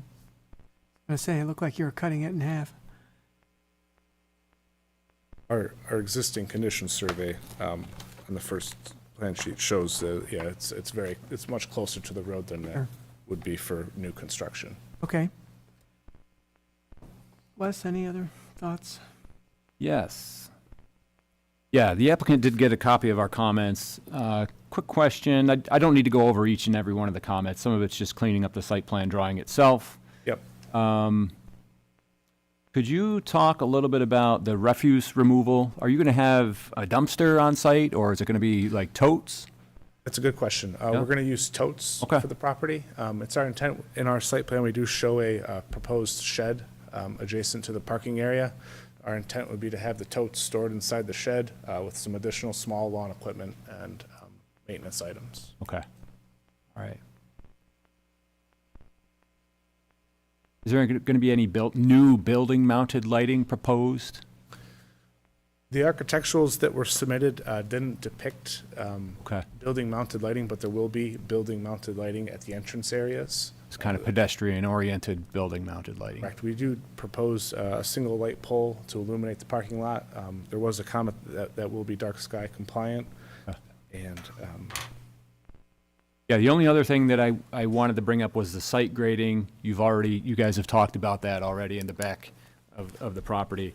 And there might be some history, there's adjoining site, I think there was some excavation at the back towards Rowley Road where maybe they encountered some underground water conditions, maybe some sort of spring or stream that you might just want to be aware of. yeah, we were discussing, in addition to the diversion swale, putting in a curtain drain through there. Okay. If that is a concern or a known condition in the area, we can push for that. Okay. Yeah, that's it for me. We can add that to our site plan. Okay. All right, this is a public hearing, it's open. Is there anyone that wishes to address the applicant or the board regarding this application? Seeing none? Anything from online, I assume, Susie, nothing? Guess I'd entertain a motion to close the public hearing. Move it. Scott Second. moves, Al seconds, all in favor? Aye. Carried 5-0. The public hearing's closed. There's no resolution for tonight because there was significant code and labella comments that still needed to be addressed. So if you can just address those in Absolutely. writing. Yep, we'll address those formally, and we'll prepare an updated plan set for next month's meeting. Before the Perfect. next meeting, or, Yeah, within the next week and a half. And then I can put you on the November 12th meeting. Fantastic, that won't be a problem. okay. Thanks. All right, appreciate your time, thank you. Thank you very much. Okay, final item on the agenda, Nikoloff subdivision. This is not a public hearing. Lazy Road, owner Keith Nikoloff, applicants requesting approval to develop 42.4 acres, 7 lots with driveways coming off Lazy Road. It's the third step of a major subdivision. Good evening. Hi. Hello, Victor, Planning Board, town officials and citizens of Victor. My name's John Hotto of Landtech Surveying and Engineering, representing Mr. Keith Nikoloff on the Fox Hill Farms 7-lot subdivision on Blazy Road. Kind of catching up with the final approval process. We did receive comments this week from the town engineer, the highway department, and the stormwater manager guy. We feel that all the comments are very addressable. In fact, I sent a letter to Ms. Boughton and Wes earlier this afternoon, responding to their comments, and everything looked pretty straightforward. Most of the comments in the beginning of Bella's letter were like kind of revolved around code and Section 278 of New York State Town Law, some easement and monumentation stuff of the conservation easement, which were all doable, and just more of a graphic situation. And then we did get some comments on the stormwater management, the SWIP report and process.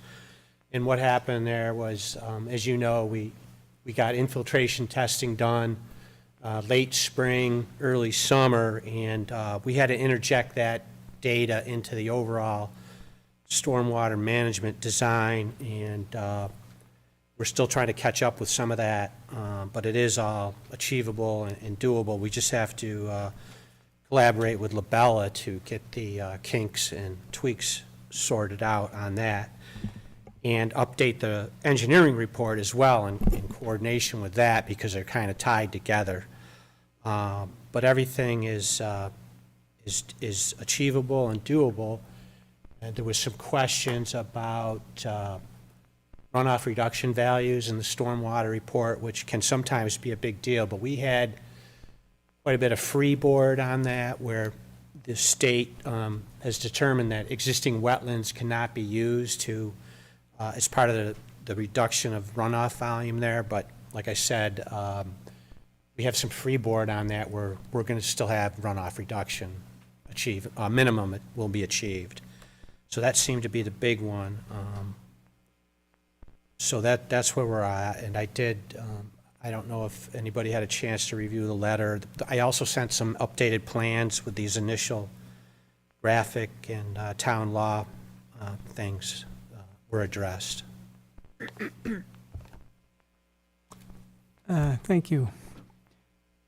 Wes, I guess maybe I'll defer to you and kind of review anything that might be outstanding. Yeah. We've seen this a number of times, and Yeah, we've seen this project a number of times. I think the plans they've evolved over the course of time, where they're in better shape than they were during preliminary. We do have some questions on the SWIP, which the applicant has started to dig into, right? The stormwater pollution prevention plan, some of the calculations, and the runoff reduction, and some pre-treatment for each of the infiltration basins. And I've seen, I took a brief scan of the updated plans that Mr. Hotto sent this afternoon. You know, they look better even now than they did previously. So, but we do have some comments that, you know, potentially they could change the design of the project a bit.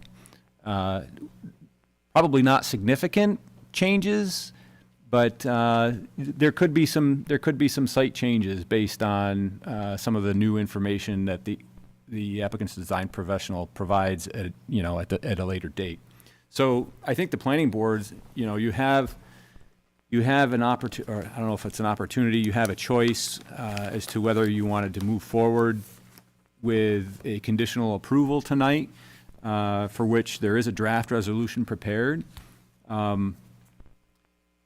The only issue is that if the design does change as a result of the new information that eventually comes from Land Tech, we could potentially have to bring the application back here for the planning board to bless the updated, you know, site plan and drawings, if you were to approve it tonight.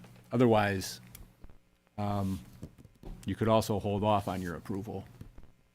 so my recollection is that the biggest issue we had was, at the time, infiltration. Mm-hmm. And that would affect, and maybe that's what you're referring to, Wes, is that would affect the designs of the infiltration ponds if you had less permeability, I guess. Yeah, so the testing, the infiltration testing went pretty well.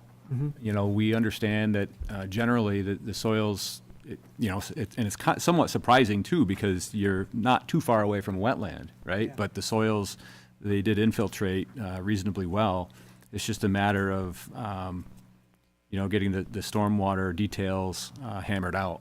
Okay, was it compatible with testing that they were assuming at the early stages of this, with the test pits and things? Yeah, right, because initially, conceptually, we were saying, okay, well, based on the perk test results and soil testing for the septic system design, we feel the stormwater infiltration practices would work. It's just the testing for on-site sanitary wastewater septic design, that testing is different, very different from what it is for infiltration testing for stormwater. And now they've done both of those tests. They've done both the septic testing and the infiltration testing for stormwater. And did the infiltration testing meet the needs or meet the assumptions, I guess, design assumptions? Maybe John, you could comment on that? Well, the infiltration testing was very positive. I mean, the infiltration rates were incredible. You So it could- was better or as good as what you assumed with just the Much testing better that you than had? per grade data. So that wouldn't be, where I'm going with this is, that wouldn't be an item that would change the site plan, is the infiltration and the pond design. Well, technically and hypothetically, the infiltration basins are probably oversized.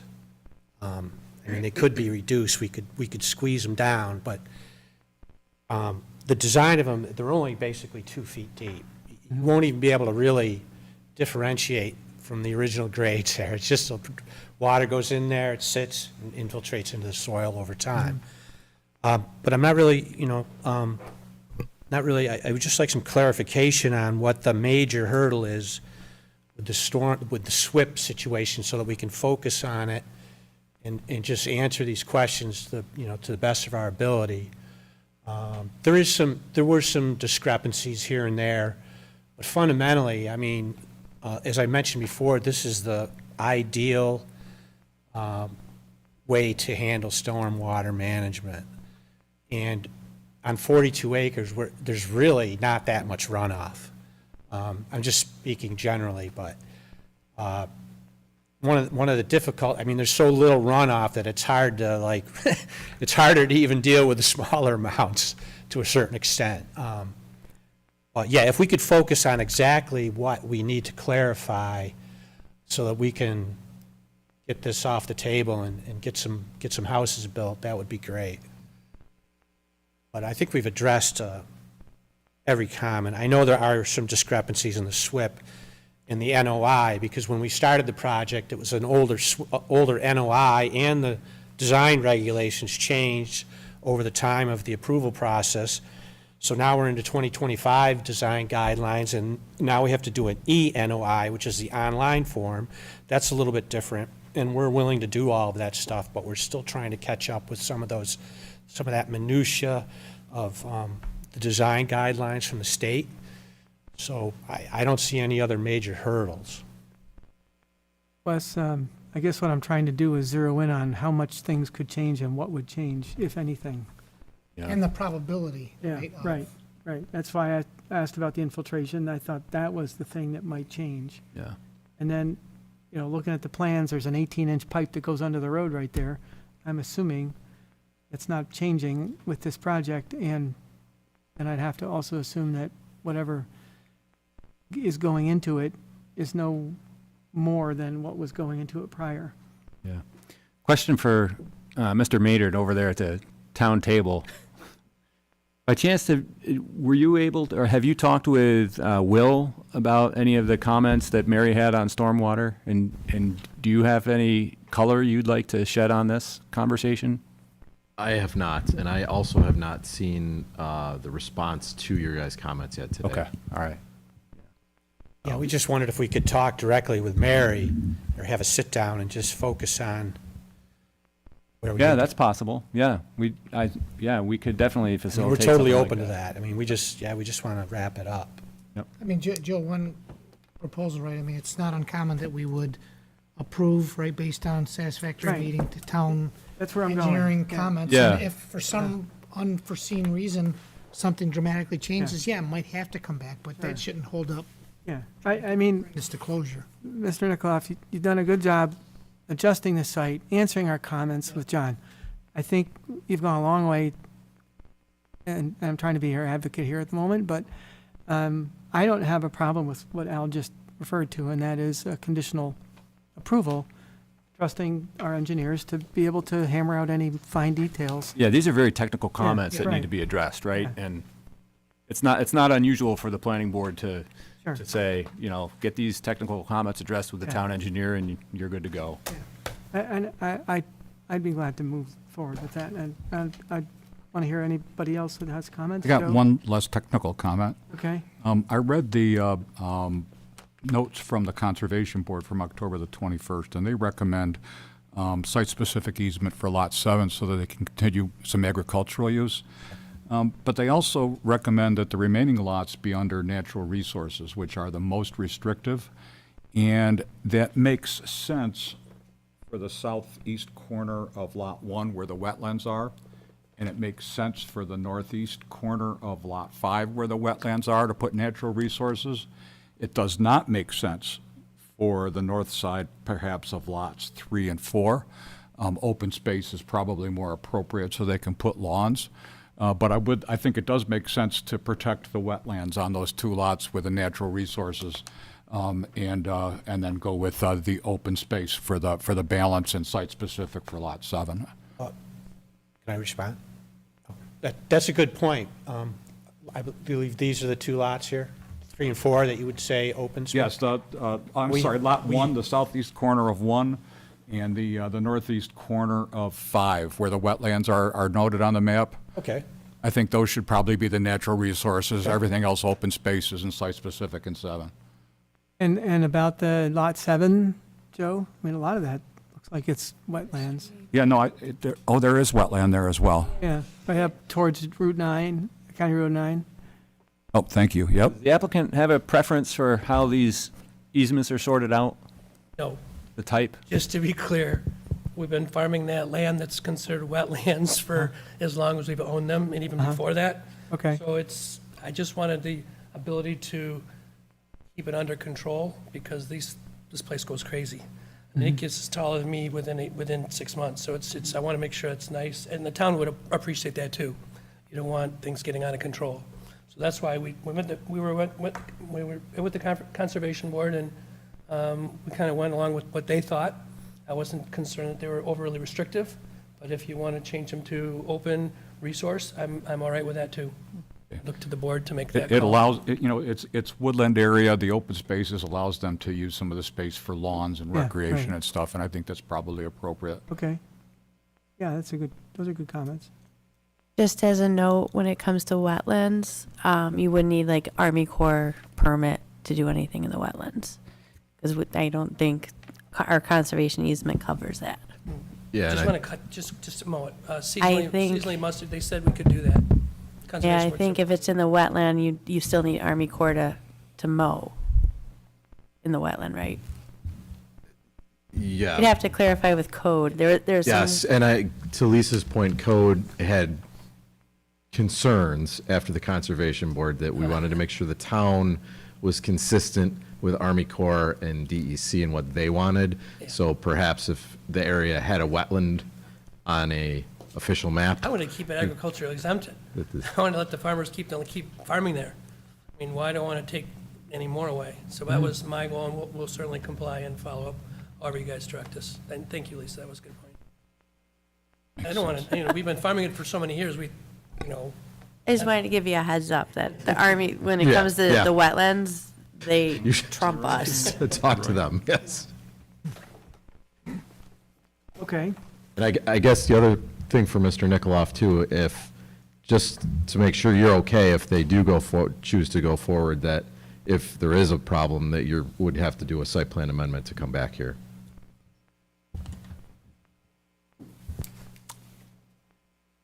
Okay, with that, does anyone else have any questions, comments? I have a comment. Scott?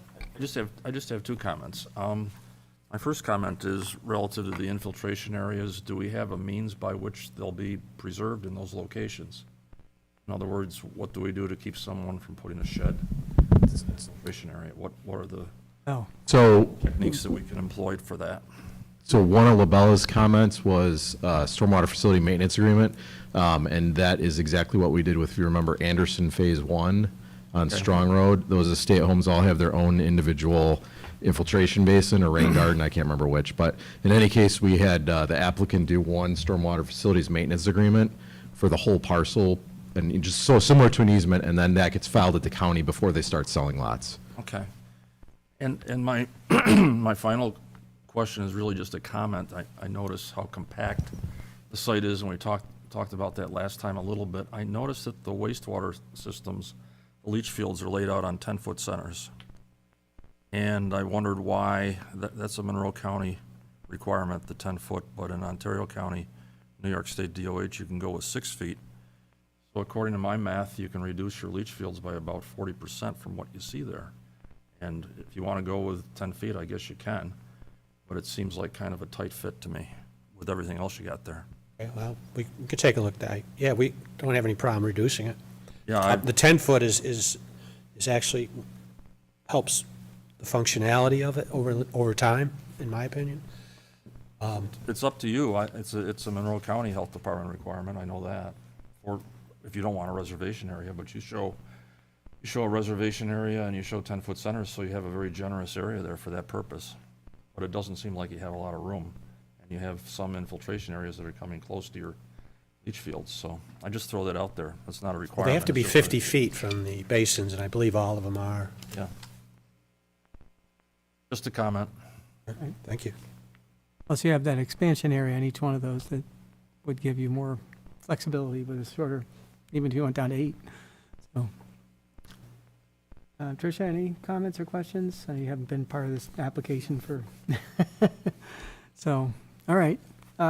So it sounds like it's general consensus. We can give a conditional reading here and give LaBella the flexibility to review and approve, modify as necessary. Any items that might need to be changed or updated. So, John, I think we have a copy for you. Yeah, for you and Keith. Oh, does he have, Keith, do you want one? Oh, I gave him one. Yeah. Geez, got him covered. My wife is here today. She wanted to know what we do in these meetings. She stayed awake. That was good. I can read the long form. That's a challenge sometimes. Okay, resolution, Nicola, final subdivision, Blazy Road, application 4FS 2025, whereas the planning board made the following findings of fact, and there are 11 of them. Now therefore be resolved that the planning board hereby issues a waiver to section 2915 of the town's design and construction standards to allow a total of 4 lots to be served by a common driveway, where the standards would otherwise require no more than 3 lots to be served by a common driveway. And be it further resolved that the planning board issues a waiver to allow roof drainage to be discharged to infiltration basins as opposed to dry wells that would otherwise be required pursuant to section 2793 of the design and construction standards. And be it further resolved that the project and final subdivision application of Land Tech Surveying and Planning on behalf of Keith Nikoloff, major subdivision entitled Nikoloff Subdivision, drawn by Land Tech Surveying, dated November 26, 2024, received by the Planning Board September 23, 2025, last revised September 23, 2025, Planning Board application 4FS 2025, be approved for the following conditions. Conditions to be addressed prior to chairman's signature on the subdivision plans. Number 1 is standard. Number 2, that before the planning board chairman signs the approved film originals, the developer must submit electronic subdivision map files to the town pursuant to section 133 of the Town of Victor Design and Construction Standards. Copies of electronic files shall be forwarded to the town engineer to confirm that the data on the electronic files is the same as the approved subdivision plans. Number 3 is standard. Number 4, that the location of all conservation easement markers shall be shown on the final plans. Number 5, that comments in a letter dated October 30th, 2025 from LaBella Associates be addressed. Number 6, that the comments in a letter dated May 12th, 2025 from Highway Superintendent be addressed. Number 7, that Comments in a letter dated October 30th, 2025 from Stormwater Manager be addressed. Ongoing conditions, number 1 is standard, number 2 is standard, number 3 also standard, number 4, the requested planning build department pre-construction meeting shall be held prior to the start of construction. Number 5, that all utilities will need to be directionally drilled. There shall be no open cut on Blasey Road. Number 6, that a Town of Victor highway work permit be obtained for work occurring in the town's right-of-way, including driveway installation, culvert crossing, water main crossing. Number 7, that a letter of credit for the project be established with the Town of Victor Town Clerk prior to pre-construction meeting. And be it further resolved that the Planning Board Secretary distribute the Planning Board's approval letter. So, I don't believe I had any updates for that. So on that resolution as read, do I hear a motion? I'll move it. Scott moves. Second. Joe seconds. All in favor? Aye. Carried 5-0. So, here we are. Moving right along. I think we're done for the evening, unless there's something else. Apparently not. Remember, one more meeting in November and one in December?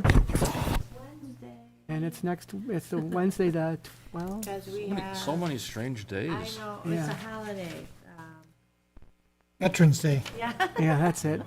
I couldn't think of it. Okay, then. Do I hear a motion for? I'll move. Al moves to adjourn. I'll second. And Scott seconds. Have a great evening, everyone. What's left of it? Oh, what did you think? I think it's pretty cool. Exciting, isn't it? Yes.